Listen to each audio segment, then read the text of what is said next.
En la fiesta de Navidad del jefe, él se acercó a mí y en segundos todo saltó por los aires. Pero la verdad, la primera grieta apareció semanas antes. Era un domingo. Estábamos en casa de los padres de Laura para cenar. El ritual de siempre, repetido 100 veces. El mismo comedor, la mesa de roble, las sillas desparejadas que su madre se negaba a reemplazar por el encanto de la casa. Nunca me importó. Sus padres eran buena gente, y las cenas allí siempre fueron fáciles, familiares, como ver la repetición de una serie que te encanta. Excepto que esa vez se sintió diferente. Y no por nada obvio, al menos no al principio. Laura estaba sentada a mi izquierda, charlando con su hermana sobre una nueva cafetería en el centro, mientras su padre contaba otra historia sobre algo roto en la casa. Estaba a mitad de un monólogo sobre un fontanero que le cobró 100 euros solo por llamar a la puerta, cuando ocurrió. Por el rabillo del ojo vi un destello de luz, el smartwatch de Laura iluminándose en su muñeca. Instintivamente bajé la mirada. No intentaba espiar, pero las palabras estaban ahí, en negrita y brillantes, enmarcadas en esa pequeña caja de texto como una bofetada. Gracias por una noche maravillosa. Corazón rojo. Así, sin más, una frase, unas pocas palabras, y me golpeó como un puñetazo directo al estómago. No sé qué esperaba que dijera el mensaje. Algo sobre la compra o un recordatorio de su app de fitness, pero no eso. No un mensaje que sonara tan íntimo, tan personal. Me quedé helado, con el tenedor a medio camino.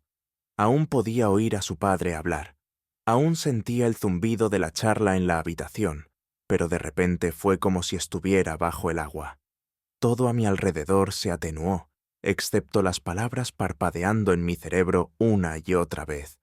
Gracias por una noche maravillosa. Se dio cuenta de que la estaba mirando casi al instante. Eso, por sí solo, ya me dijo algo. Giró la muñeca, igual que lo haría alguien que acaba de recordar que sostiene una granada activa. Luego, con total naturalidad, levantó su servilleta de tela y la colocó sobre su brazo como si fuera un gesto instintivo. No parecía asustada, no se inmutó, ni siquiera interrumpió su frase. Siguió hablando como si nada, como si no acabara de ocultarme algo a plena vista. «Oye, mamá», dijo de repente, cambiando el tema a mitad de la frase. «¿Conseguiste al final la receta de esa tarta de melocotón que solías hacer en Navidad?» Y así, la conversación cambió de rumbo. Su madre se iluminó, ansiosa por compartir, y toda la mesa se inclinó como si hubiéramos ganado el premio gordo de la nostalgia.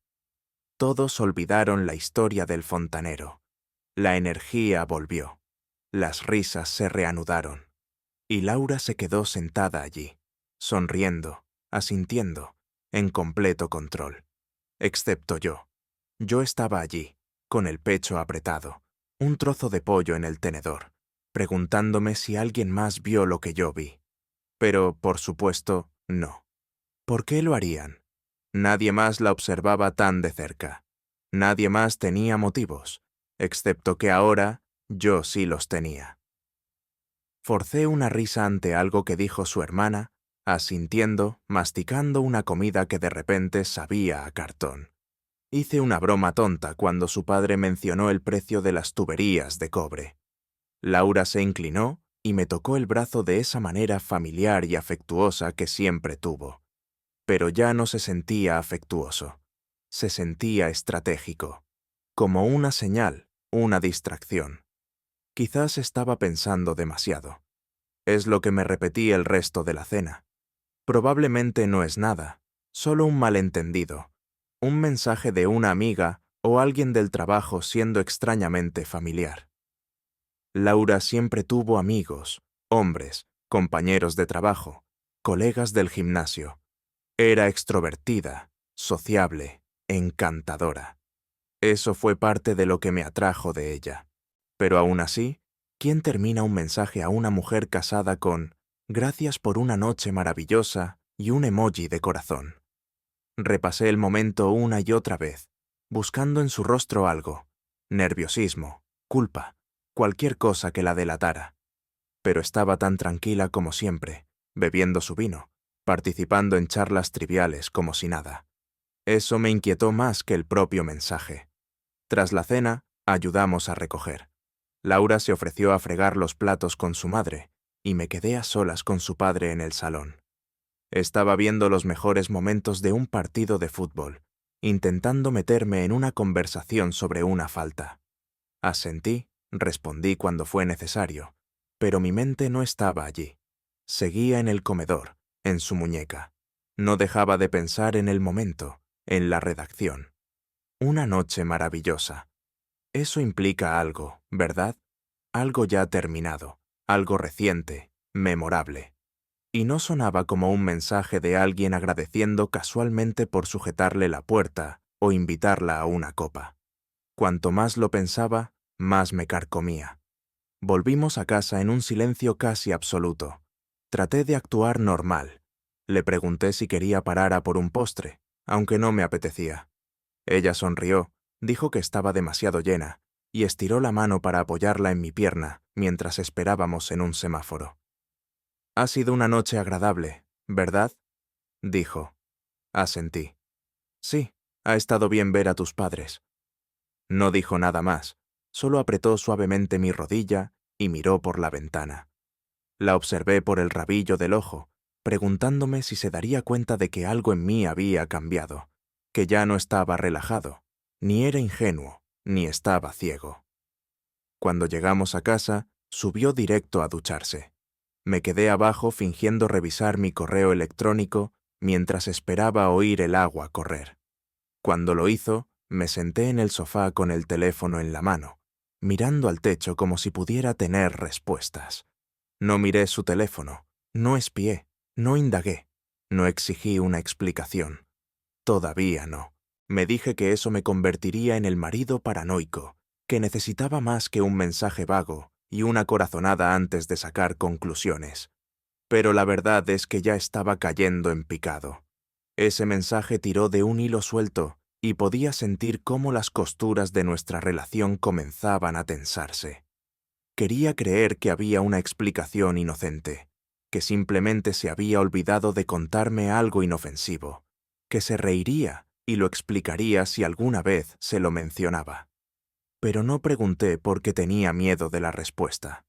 En cambio, me acosté esa noche fingiendo dormir de espaldas a ella, sintiendo el calor de su espalda contra la mía y preguntándome en quién pensaba mientras ponía la servilleta sobre ese reloj.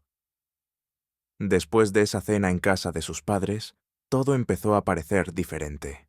Es curioso cómo un momento, una frase en una pantalla, puede cambiar la forma en que ves todo.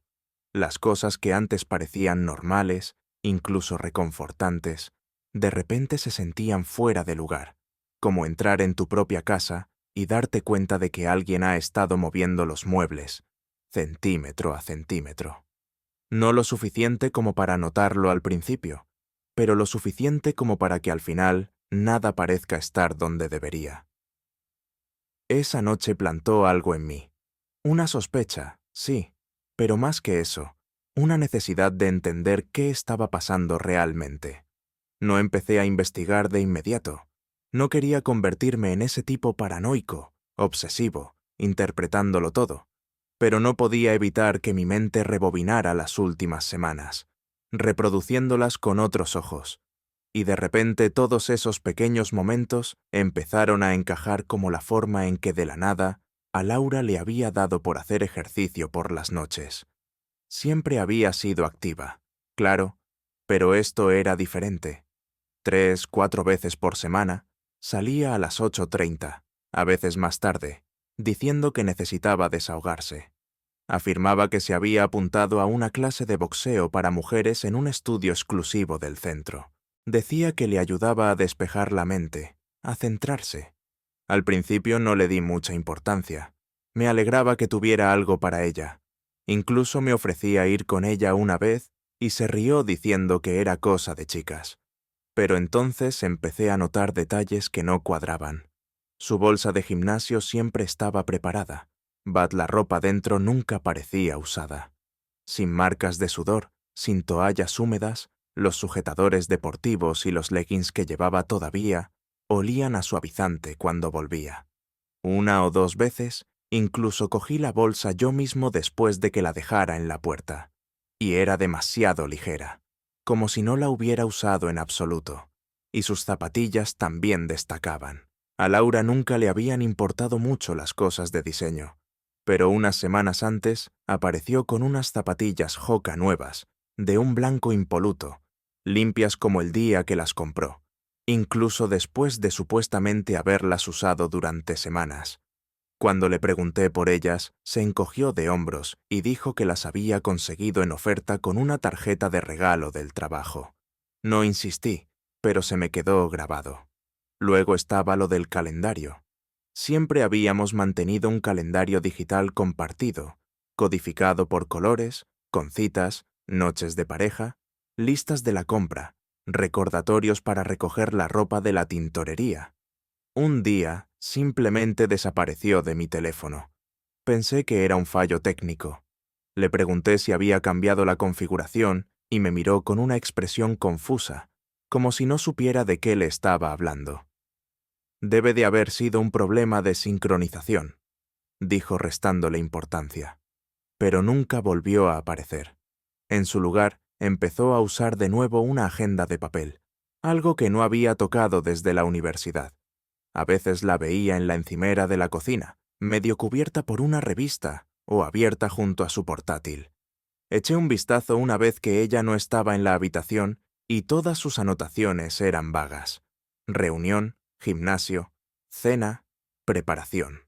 Nada de nombres, nada de horas, solo lo suficiente para decir que algo estaba programado, pero no lo suficiente para saber qué o con quién. Y luego estaban los olores, un perfume caro, penetrante, no del tipo que solía usar para cenas familiares o noches informales en casa. Lo noté pegado a su piel cuando volvía tarde de sus entrenamientos. No era fuerte, pero estaba ahí, persistente. Tampoco era el olor a recién duchada. Era un perfume de fin de noche del tipo que te pones cuando quieres dejar rastro. Otra vez encontré 2 copas de vino en el fregadero de la cocina cuando llegué a casa temprano del trabajo. Una de ellas tenía una marca de pintalabios en el borde, un tono rojo oscuro que Laura no solía usar. Supuse que tal vez había estado con una amiga, pero cuando le pregunté cómo le había ido el día, no mencionó ninguna visita. De hecho, dijo que había sido un día tranquilo, que se lo había tomado para ella misma. Ninguna mención de compañía, ninguna explicación para la segunda copa. No pregunté todavía, no, pero lo recordé. Unos días después, mientras tiraba correo basura, vi un sobremetido entre un montón de cupones escrito a mano, sin remitente. Lo abrí. Dentro había un recibo de taxi doblado de un servicio local, con fecha y hora de las 2:08 de la madrugada de la semana anterior. La dirección de recogida no era la nuestra. Era un hotel del centro. La de destino estaba a solo unas manzanas de nuestra casa, demasiado lejos para caminar cómodamente con tacones, demasiado cerca para que tuviera sentido un taxi. Nunca mencionó haber salido tan tarde, y mucho menos haber estado en ese hotel. Volví a meter el recibo en el sobre, y lo dejé sobre la mesa como si no lo hubiera visto. Ella lo tiró a la mañana siguiente. Una noche, después de que se acostara temprano, estaba revisando los extractos de nuestra tarjeta de crédito en mi portátil. Un pequeño cargo me llamó la atención. Café del Sol. No era un lugar que reconociera, así que lo busqué en el centro, dentro del mismo hotel del recibo del taxi. El cargo se había hecho a través de una tarjeta corporativa, pero no la de la empresa de Laura, la de su trabajo real. Era una tarjeta personal con un nombre que sonaba a empresa y que nunca le había oído mencionar. Lo comprobé con nuestras otras cuentas. Nada coincidía. En ese punto, las coincidencias habían empezado a solidificarse en algo más pesado. Ya no era solo una sospecha, era un peso. Una lenta acumulación de momentos, recibos, detalles omitidos, todos apuntando en una dirección que no estaba listo para nombrar. Pero no estaba enfadado. Todavía no. Estaba entumecido, sobre todo cansado. Empecé a prestar atención de maneras que nunca antes lo había hecho, observando patrones, escuchando más atentamente, llevando un registro de las pequeñas mentiras que ni siquiera se daba cuenta de que contaba, como la vez que dijo que había cenado con una amiga. Pero cuando le pregunté con cuál, dudó medio segundo de más antes de decir: Ana, una amiga que acababa de publicar una historia en Instagram desde sus vacaciones en Cabo. La vi 2 horas después de que Laura dijera que se estaban poniendo al día comiendo comida tailandesa. O como me dijo que trabajaba hasta tarde un jueves, pero resultó que pasé en coche por su oficina de camino a casa. El aparcamiento estaba vacío, las luces apagadas. Su coche no estaba allí. No lo mencioné, simplemente pasé de largo. Cada vez más me encontraba ensayando conversaciones en mi cabeza, imaginando qué le diría si le preguntaba directamente. Si le preguntaba quién había enviado ese mensaje a su reloj, qué estaba haciendo en ese hotel, con quién bebió vino en nuestra cocina mientras yo estaba en el trabajo. Pero cada vez lo mismo me detenía. ¿Y si me equivocaba? ¿Y si la confrontaba y hacía estallar algo que podría haberse explicado? ¿Y si estaba inventando una narrativa de la nada? Todo por un simple mensaje. ¿Y si ese mensaje no era lo que parecía? Necesitaba más, no solo sospechas, no solo implicaciones. Necesitaba algo de lo que no pudiera zafarse con palabras. Así que esperé en silencio pacientemente, y mientras tanto, seguí viendo cómo la vida que pensaba que teníamos se desmoronaba. Un detalle omitido, una mentira silenciosa, una copa de vino manchada de pintalabios a la vez. La confirmación no llegó en silencio. Llegó en medio de un salón de baile abarrotado, disfrazada de celebración navideña, envuelto en canapés y sonrisas educadas. Llegó cuando menos lo esperaba, en un momento en que casi empezaba a convencerme de que había imaginado lo peor. Era la fiesta anual de Navidad de la empresa de Laura, uno de esos eventos formales con barra libre, un cuarteto de jazz en una esquina y hombres esforzándose demasiado por reírse de los chistes de su jefe. Ya había ido con ella 3 veces antes. Siempre alquilaban un lugar de lujo en el centro, lo decoraban todo en oro y marfil, y al final de la noche repartían pequeñas bolsas de regalo con monogramas. Era todo un poco excesivo, pero a Laura le encantaba. Este año insistió en que fuera. «Nos vendrá bien», dijo su mano rozando mi brazo. «Has estado trabajando mucho. Deberíamos tener una noche para relajarnos y estar juntos». La forma en que lo dijo se sintió intencionada, ensayada. Casi dije que no. Llevaba todo el peso de las últimas semanas dentro de mi pecho como cemento húmedo. But acepté, sobre todo porque quería ver cómo se comportaba rodeada de la gente con la que pasaba tanto tiempo últimamente. Y al principio todo parecía perfecto. Se mantuvo cerca de mí toda la noche. Me presentó a todo el mundo. Me besó en la mejilla después de que hice una broma delante de su jefe. Mantuvo su mano en mi hombro cuando hablamos con los socios principales. De vez en cuando se acercaba para ajustarme la corbata o arreglarme el cuello, como si quisiera que todos vieran que éramos una pareja sólida. Y si no hubiera visto todo lo que vi en las semanas previas a esa noche, podría haberla creído. Pero ahora sabía de lo que era capaz. Había estado observando de cerca, así que esa noche también observé. Observé cómo parecía hiperconsciente de dónde estaba su teléfono, cómo lo miraba de reojo cuando pensaba que nadie la veía, cómo se tensaba ligeramente cuando ciertas personas pasaban. No los directivos, sino compañeros de trabajo, gente más cercana a su nivel, gente que probablemente sabía más de lo que aparentaba. Alrededor de las 10, estábamos junto a una de las mesas altas, bebiendo de nuestras copas de champán, escuchando a su jefe hablar sobre las proyecciones de crecimiento de la empresa. Laura sonreía, asentía, con la mano apoyada casualmente en mi antebrazo. Fue entonces cuando sucedió. Su teléfono se iluminó en su bolso de mano. No había silenciado las notificaciones. Vibró una vez y la pantalla brilló. Bajé la mirada. Estabas increíble esta noche. Ojalá hubiera podido tenerte para mí solo otra vez. Se me oprimió el pecho. No me inmuté.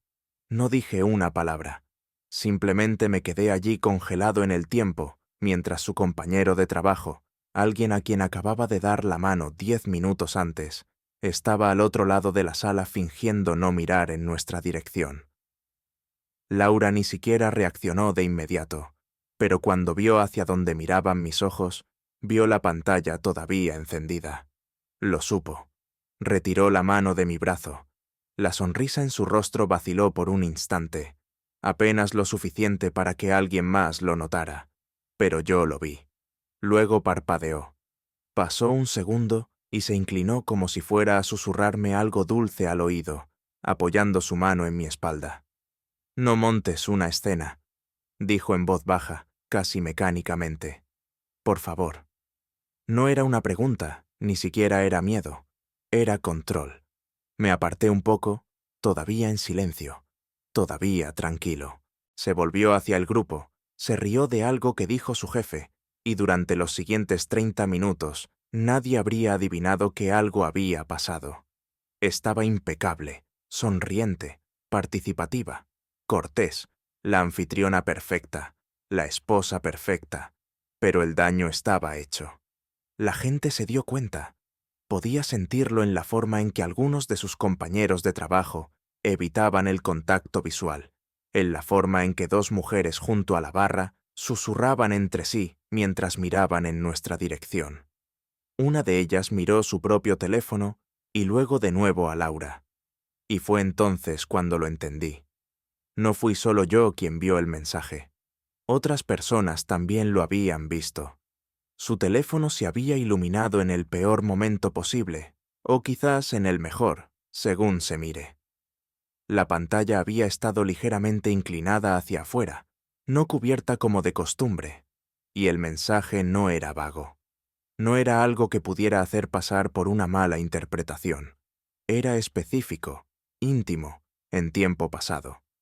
Ojalá hubiera podido tenerte para mí solo otra vez. No se envía ese tipo de mensaje a un colega. No se recibe ese mensaje de alguien con quien no estás involucrado, y definitivamente no dejas que ese mensaje aparezca frente a tu marido, en una sala llena de gente que sabe leer entre líneas. Durante un rato me quedé allí de pie, el ruido a mi alrededor desvaneciéndose en un zumbido sordo. Laura se movía como si nada hubiera pasado.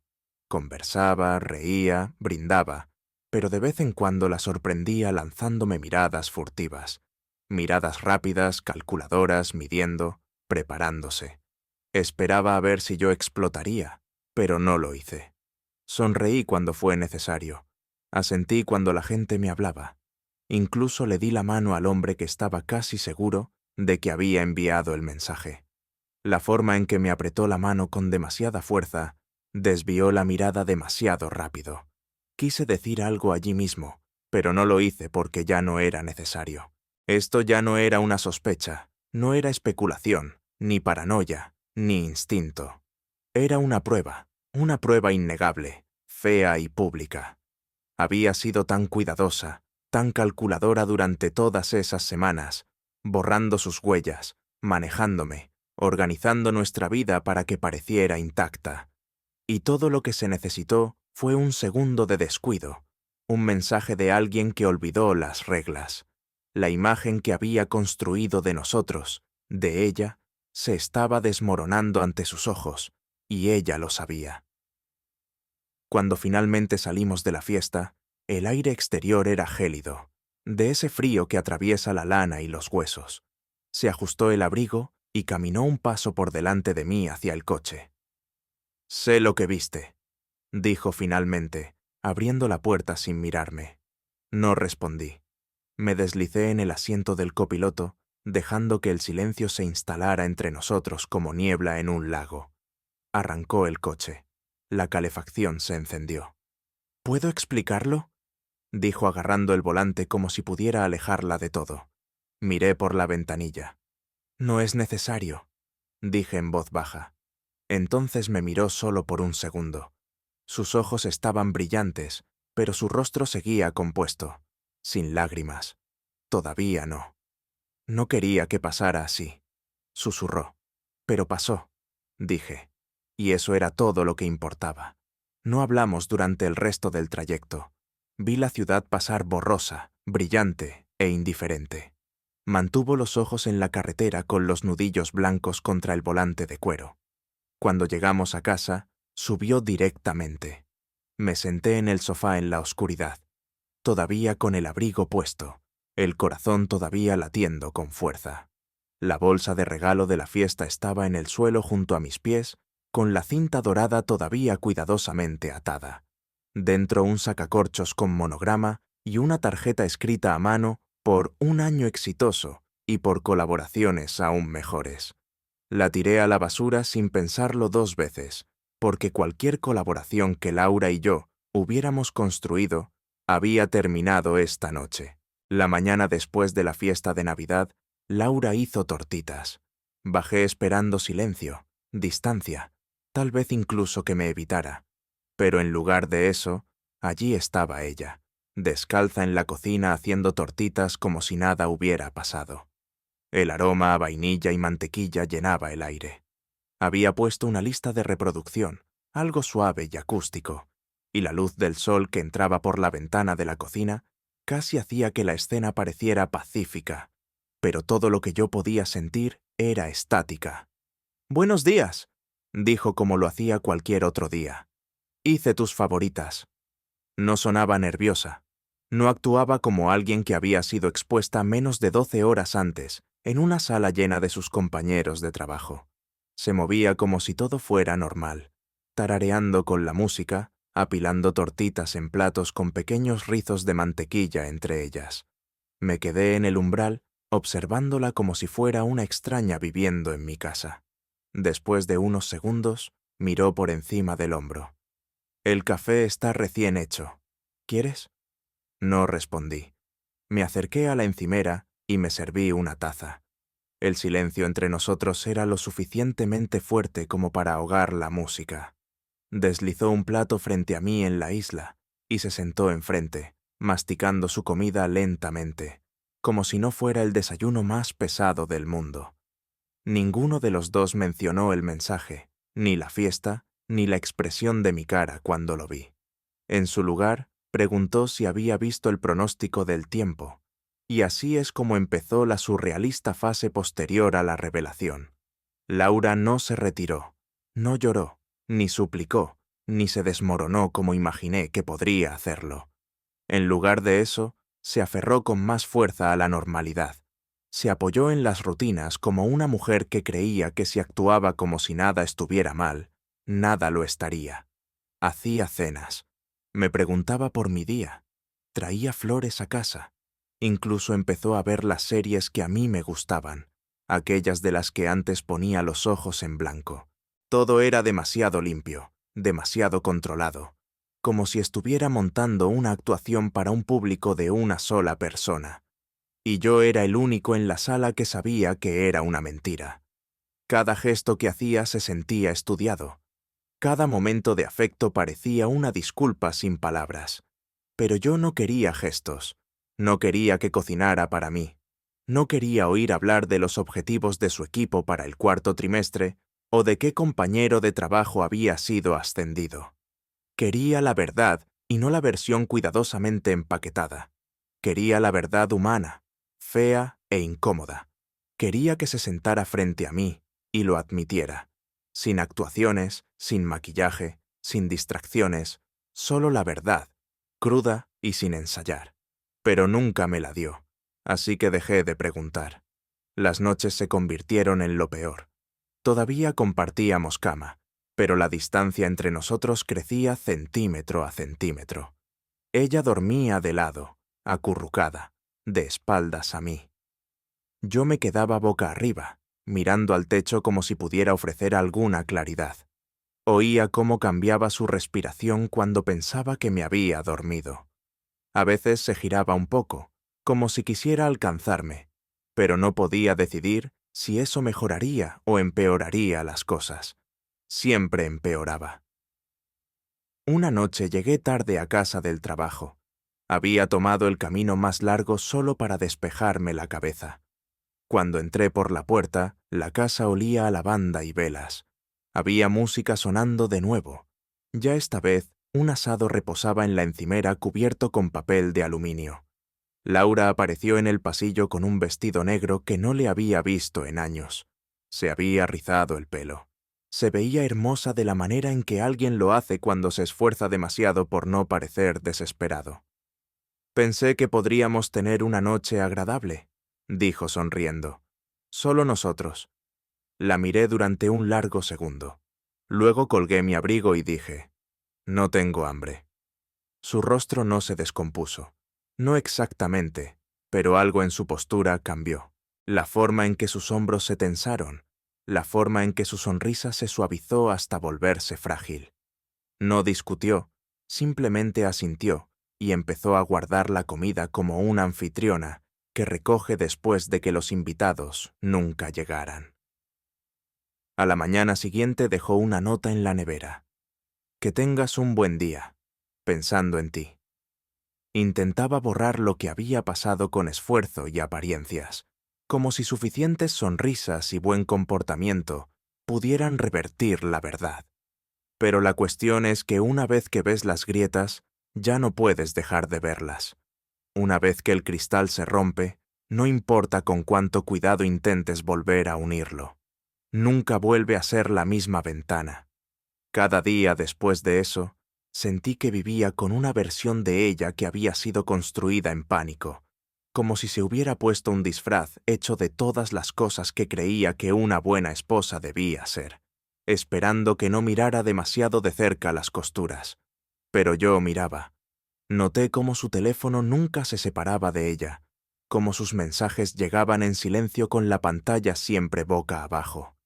Noté cómo evitaba ciertos nombres al contar historias del trabajo, cómo llenaba los silencios con preguntas sobre mi horario, mis compañeros de trabajo, mis planes, como si redirigir el foco de atención lo hiciera menos cegador cuando volviera a ella. No se daba cuenta de que yo ya me había ido emocionalmente. Pensaba que el silencio significaba perdón o tal vez debilidad, pero no era ninguna de las dos cosas.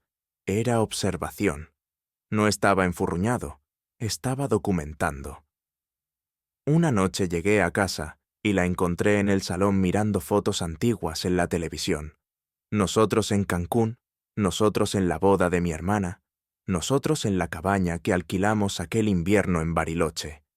Me miró cuando entré con los ojos rojos. ¿Te acuerdas de esta?, preguntó, deteniéndose en una foto nuestra sonriendo en un barco. Asentí. Me acuerdo. Estabas tan feliz ese día. Lo estaba. Parpadeó ante eso, como si esperara que yo dijera, estábamos. Pero no lo hice, porque la persona en esas fotos, sonriendo al sol con el brazo alrededor de su cintura, con ojos suaves y despreocupados. Ese hombre ya no existía. Esa versión de mí murió en el momento en que vi ese mensaje en su reloj, y cada día desde entonces había estado viviendo con el fantasma de alguien en quien solía confiar. Se levantó y caminó hacia mí, deteniéndose justo antes de tocarme. Su voz era más baja, esta vez.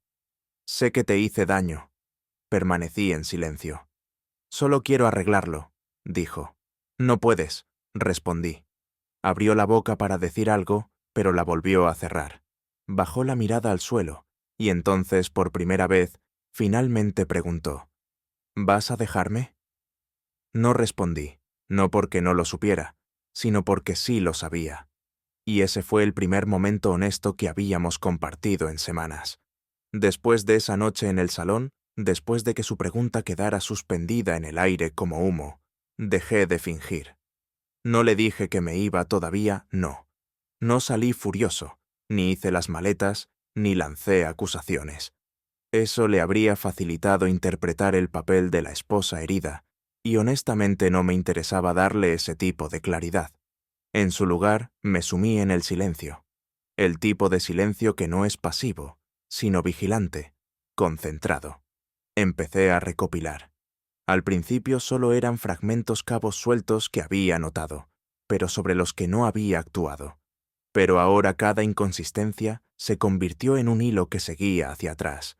Cada recibo extraño, cada evento de calendario borrado, cada cargo inexplicado o regreso a altas horas de la noche, todo fue a parar a una carpeta en mi ordenador. Literalmente la llamé algo vago. Docs, bajo casa. Nunca se lo pensaría 2 veces si la viera. Dentro todo estaba fechado, organizado, etiquetado. Creé una cronología emparejando cada momento sospechoso con algo físico: recibos de taxi, registros de entrada al gimnasio, correos electrónicos que me había reenviado a mí mismo. Hice capturas de pantalla de sus mensajes de texto cuando dejaba su portátil abierto. Comparé los tonos de pintalabios de las copas de vino con las fotos de sus redes sociales. Incluso empecé a hacer fotos de la colada, ropa de gimnasio seca, recién salida de un entrenamiento que, según ella, la había dejado agotada. Nada de eso era suficiente por sí solo, pero en conjunto pintaba una historia de la que no podría zafarse con palabras.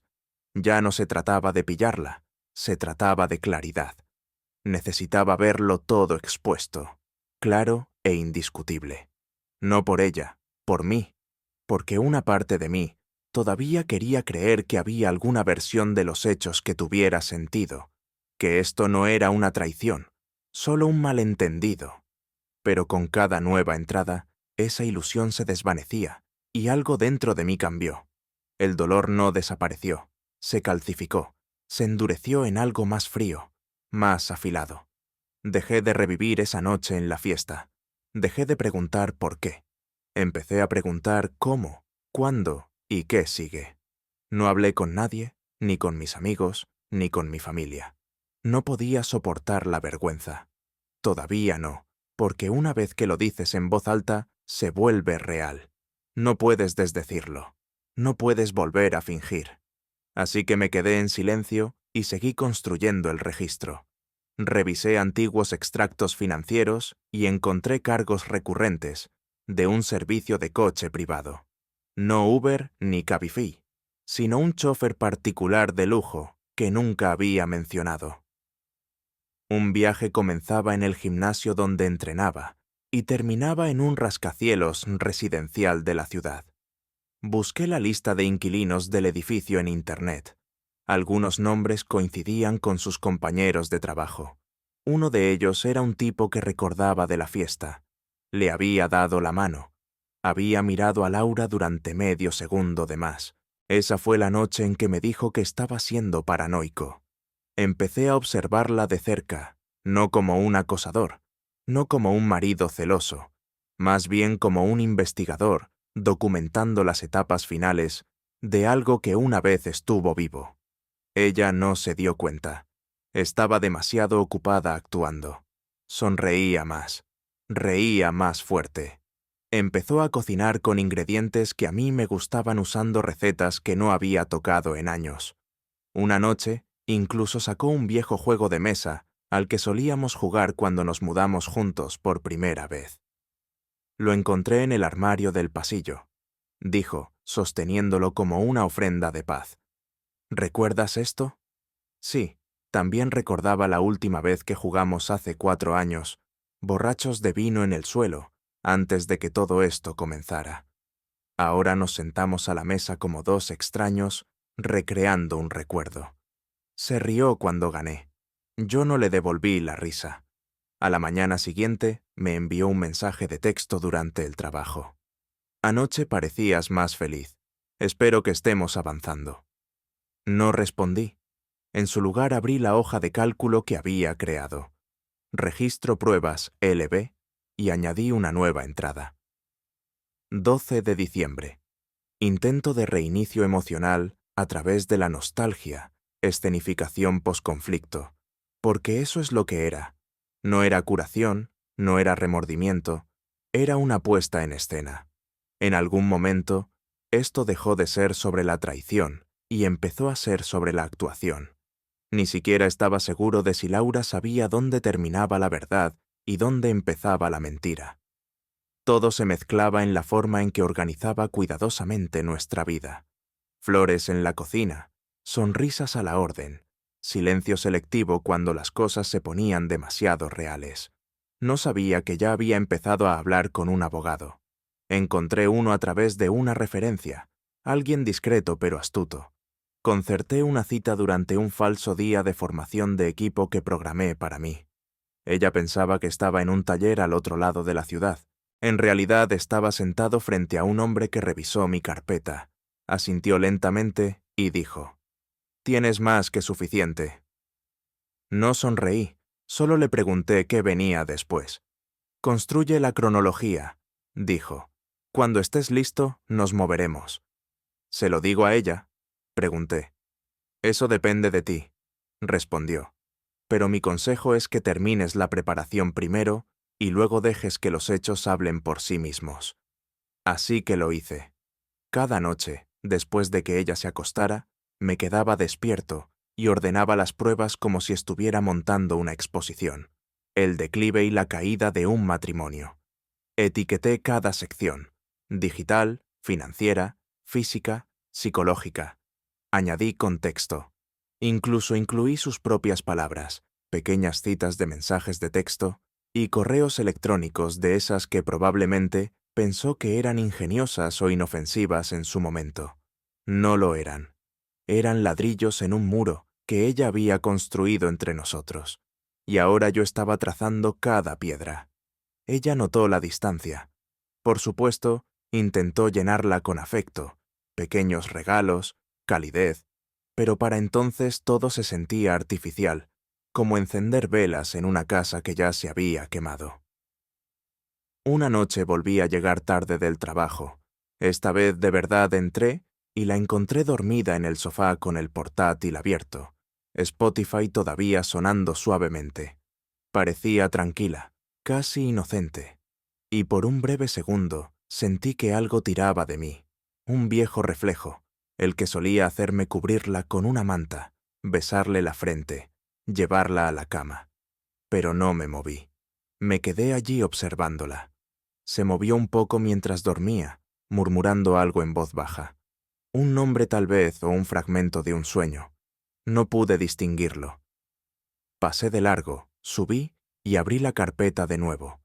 Solo quedaba una sección por completar: la exposición.